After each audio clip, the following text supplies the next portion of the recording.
ગુંડા તત્વોને ડામવા Ahmedabad સીપીનો action plan. Police commissioner Anupamsinh ગહેલોતે action plan બનાવ્યું છે. રાત્રે ટોળું એકઠું થતું હોય તેવી 150 જગ્યાઓ નક્કી કરાઈ છે. શહેરના 49 પોલીસ સ્ટેશન વાઇઝ જગ્યાઓ નક્કી કરાઈ.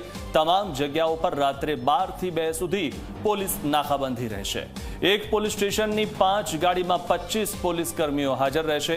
દારૂ પીધેલા અને હથિયાર સાથે રાખનારા તત્વોને પકડવામાં આવશે અને રેગિંગ અને સ્ટન્ટ કરનારા નબીરાઓને પણ પકડવામાં આવશે. સીપી સહિતના સિનિયર અધિકારીઓ આવી જગ્યાઓ પર ઓચિંતી મુલાકાત પણ લઈ શકે છે. Sindhu Bhavan, SG highway, CG road, SP road સહિતની જગ્યાઓ પર પોલીસ કામગીરી કરશે. ગુંડા તત્વો મળી આવશે તો તેમના પર કડક કાર્યવાહી કરવામાં આવશે. આ વિશે વધુ માહિતી મેળવી અમારા સંવાદદાતા ઉદયરંજન પાસેથી.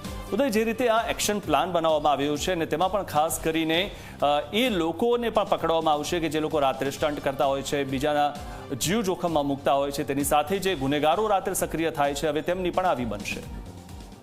મિથુન, જો વાત કરવામાં આવે તો અમદાવાદ શહેર પોલીસ કમિશનર તરીકે અનુપમસિંહ ગહેલોત નવનિયુક્ત થયા છે. થોડો સમય થયો છે ત્યારે તે એક રાત્રિ નાઇટની જે આખી કામગીરી હોય એમાં એક નવતર પ્રયોગ લાવ્યા છે, જેની અંદર અમદાવાદ શહેરના અલગ 49 પોલીસ સ્ટેશન છે. એક પોલીસ સ્ટેશન દીઠ જે છે 3 પોઈન્ટ નક્કી કરવામાં આવ્યા છે. એવા 150 થી પણ વધારે નાઇટ પોઈન્ટ, ચેક પોઈન્ટ જેને કહેવામાં આવે છે એ નક્કી કરવામાં આવેલા છે. ત્યાં પોલીસની એલઈડી લાઇટ સાથે વાહન ચેકિંગ કરવામાં આવશે. સાથે જ તે બ્રેથ એનાલાઇઝર રાખવામાં આવશે. ખાસ કરીને જે લોકો દારૂ પીધેલી હાલતમાં ડ્રાઇવિંગ કરતા હોય અથવા તો જેની પાસે કોઈ નાના મોટા હથિયારો હોય, આવા પ્રકારના ગુનેગારો કે ગુંડા તત્વોને જે શોધી અને એના વિરુદ્ધ કાયદેસરની કાર્યવાહી કરવામાં આવશે. કાયદો અને વ્યવસ્થા અમદાવાદ શહેરની અંદર જળવાઈ રહે એ માટે આ જે છે નવતર પ્રયોગ કરવામાં આવેલો છે. મિથુન. જી.